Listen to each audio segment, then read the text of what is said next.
Assalamualaikum warahmatullahi wabarakatuh. Bapak Ibu, kita lanjutkan untuk membahas contoh soal profesional agribisnis tanaman sesuai dengan kisi-kisi tahun 2023.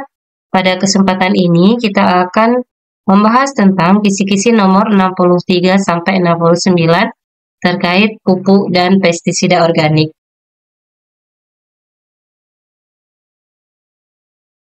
Bapak Ibu, kalau misalnya pas kita lihat pertanyaan dampak kompos yang belum matang. Jadi, meskipun kita tidak membaca soal yang panjang lebar seperti ini, dan kita sudah menemukan pertanyaannya apa, itu bisa langsung saja Bapak Ibu cek pertanyaannya dan lihat jawabannya langsung.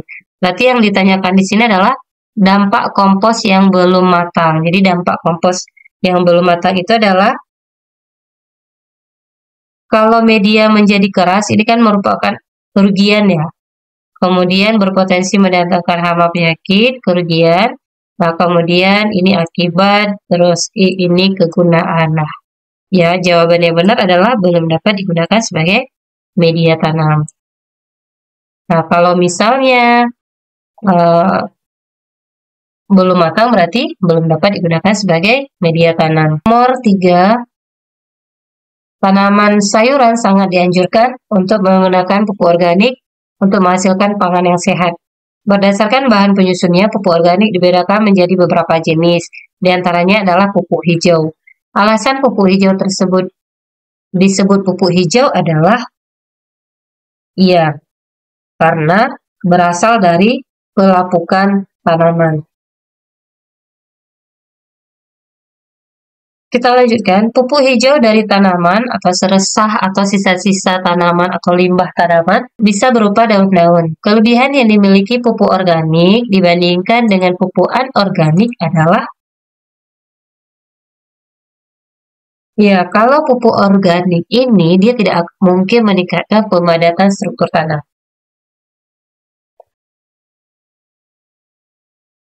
Kemudian kalau biaya tidak juga ya.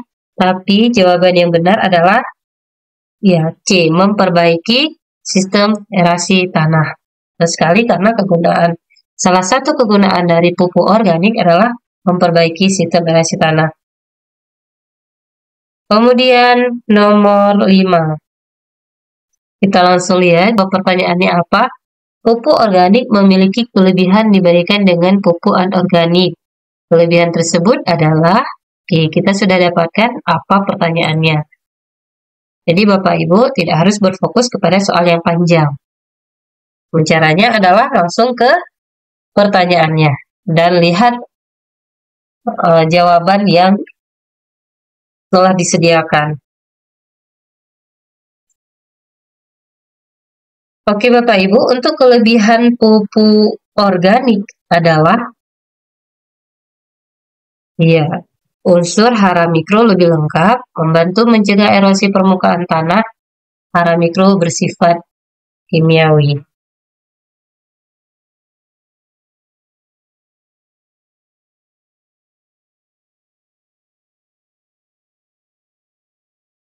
Nomor 6, penggunaan pupuk anorganik bertujuan untuk meningkatkan produksi tanaman dengan cara A. Meningkatkan kegemburan pada tanah, B. Meningkatkan mikroorganisme pada tanah, memperbaiki tekstur tanah, pengisian kembali nutrisi pada tanah, dan meningkatkan daya ikat air oleh tanah.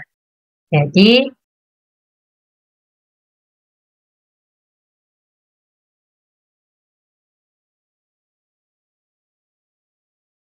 jawabannya yang betul adalah B. Pengisian kembali nutrisi pada tanah, karena nutrisi ini unsur hara itu akan terangkut ketika pemanenan tanaman dilakukan.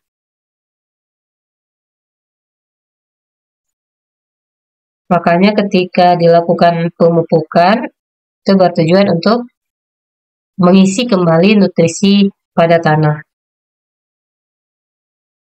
Soal selanjutnya, pupuk tersebut pupuk anorganik. Oke. dalam jumlah tertentu. Pupuk yang contohnya dibuat adalah di pabrik-pabrik dengan KCl, jenis dan kadar unsur hara yang sengaja ditambahkan. Kandungan dalam pupuk KCl adalah, ya kalau pupuk KCl itu sudah ada ketetapannya ya, yaitu 60% K. Kalau 45 itu urea, 45 atau 46 itu urea. Nah, kalau SP36 ya, SP36 fosfor itu 3 gram. Nomor 8. Nah, di sini adalah pupuk urea yang ditanya. Jadi kandungan N dalam urea itu berapa? Kalau pupuk urea adalah sudah jelas ya 46% N gitu. Itu sudah ketetapan. Nomor 9. Jenis pupuk yang sulit terurai atau slow release. Kalau urea cepat, KCl cepat. Nah, jawabannya adalah TSP. ZA ini kan sama dengan urea ya. Dolomit ini kapur pertanian. Sedangkan yang ditanya di sini adalah pupuk. Nomor 10. Di sini adalah tentang pupuk organik. Itu pupuk organik yang bisa dihasilkan dari berbagai jenis tanaman. Nah, kita langsung saja lihat soalnya saat ini limbah tanaman tidak hanya dapat dimanfaatkan sebagai pupuk organik bagi tanaman, namun juga dapat dimanfaatkan sebagai pestisida nabati. Misalnya, tanaman limbah yang bagian daunnya dan bijinya dapat digunakan sebagai pestisida nabati untuk mengendalikan penyakit antraknosa pada buncis dan cabai, Phytophthora pada tembakau, belatung, dan pengisap polong pada kedelai, serta hama pengekam pada kelapa, tanaman lain.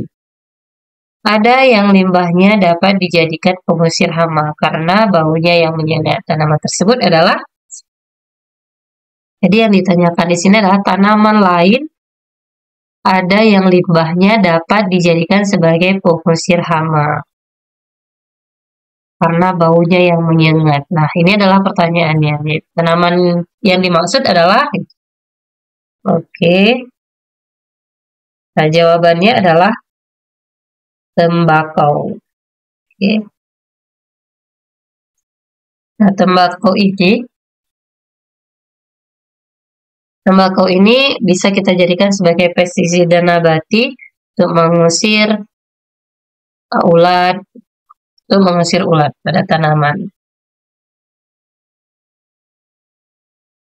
Nomor 11.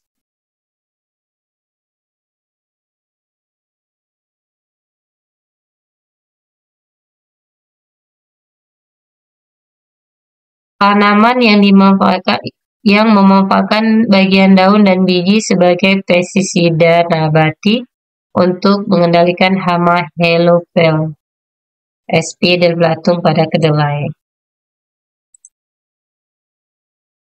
Mindi yang dijadikan adalah bagian daun, kemudian kalau peta Cina itu bijinya, kalau mimba bagian daun dan biji, mahoni biji, pandan daun. Jadi yang di soal itu daun dan biji, berarti jawabannya adalah mimba. Nomor 12. Limbah tanaman dari biji daun. Nah, udah dapat ya. Yang berfungsi mencegah serangan antraknosa pada cabai adalah, kalau mindi tadi, dia bagian daunnya saja, kalau mimba biji dan daun, kalau mahoni bijinya, peta Cina biji. Jadi jawaban yang betul adalah mimba. Contoh soal selanjutnya ini terkait dengan sistem SRI. Sistem SRI adalah salah satu usaha tani padi yang dikembangkan saat ini.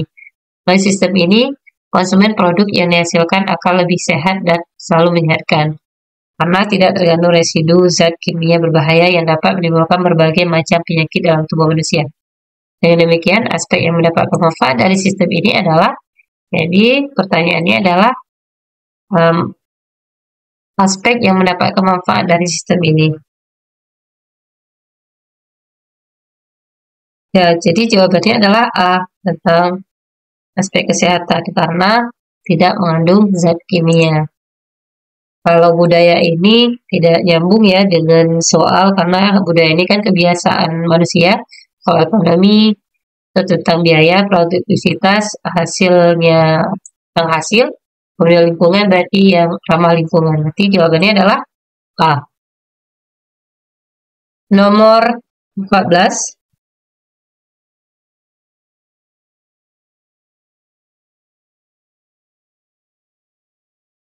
Aspek yang mendapat manfaat dari sistem ini adalah, kita lihat, bagi produsen atau petani, penerapan bisa menghasilkan produk yang memiliki kualitas yang lebih baik dibandingkan dengan produk konvensional. Dengan demikian harganya tentunya akan lebih baik.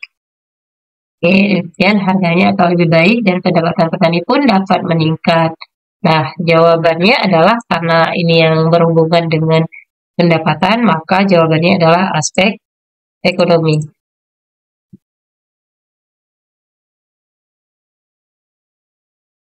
Nomor 15 masih tentang kelebihan Sri. Rujukan yang diajukan dalam pengembangan Sri di Indonesia adalah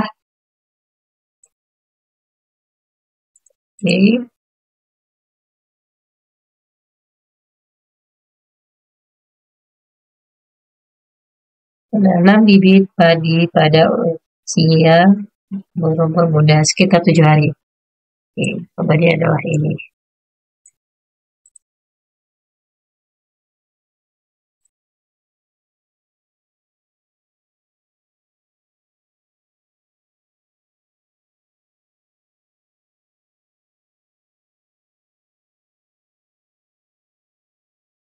Selanjutnya adalah dampak yang muncul dari penggunaan pestisida secara terus-menerus.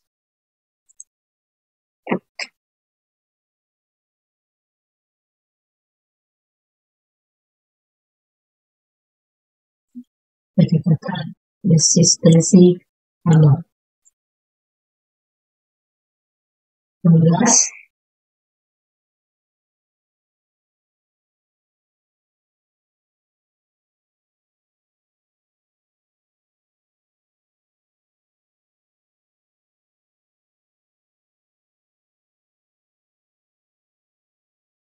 Alasan petani. Jawabannya adalah praktis dalam penggunaannya.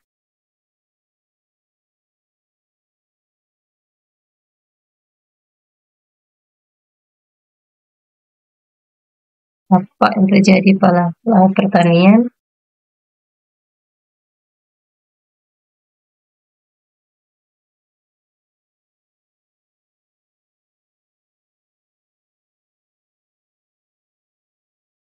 Penurunan kualitas tanah.